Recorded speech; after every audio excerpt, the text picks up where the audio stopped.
பட்டை கிராம்பு ஏலக்காய் அந்த இருக்கு பொடி பட்டரா பொடி பக்கத்துல சாக்கு 2 கொம்பு மாதிரி இருக்குது சூடாயிடுச்சு சட்டி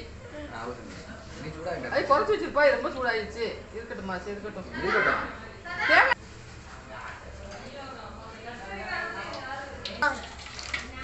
தெரிஞ்சு பாத்துங்க அதுலயே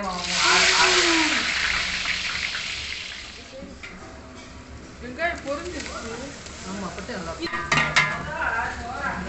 தக்காளியை போடல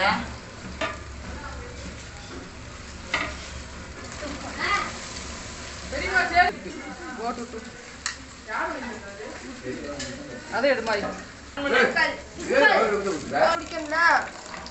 குளிக்குதா தயிர்